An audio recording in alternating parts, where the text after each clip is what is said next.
Because of what's been going on with United lately and other various things, even Air Canada has been having some issues lately where they've been canceling flights, bumping people, overbooking flights. WestJet is the only major airline that does not oversell flights. And so I didn't want to have to go through that headache, so I decided to book WestJet. I was able to upgrade with a nominal fee to first class for the first 2 parts of my journey. So that's fine, upgraded to first class, and that was nice. And so I'm on my first flight, and with first class, the WestJet is called Economy Plus.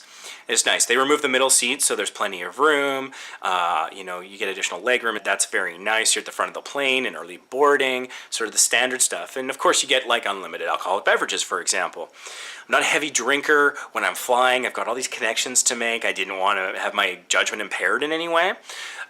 So it's kind of funny. They're like, oh, did you want like some pretzels? You want some food? Did you want something to drink? A beer, a wine, a spirit, something? And so I just looked up and I was like, I would like some cookies and a Coca-Cola, please, because I'm 12.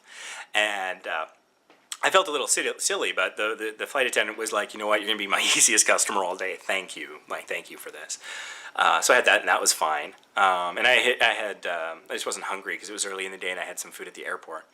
So a meal didn't make sense. And then the second leg of the journey from Calgary to Chicago was delayed by, 40 to 60 minutes. It was a while, and there was some issues with the hydraulics in the landing gear that they were repairing, and so obviously you want them to fix it.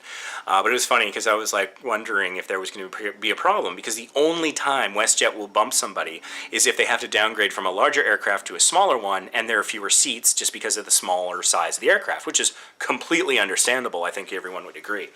So I was worried that that's what was happening. This is my fear. This is why I booked WestJet. But eventually everything was fine, and when I was still waiting to find out, the flight attendant at one point comes by and says, what kind of meal do you want? And I'm like, we're going to be okay. This is a clip of a longer audio podcast that you can listen to at vacationimpossible.podbean.com.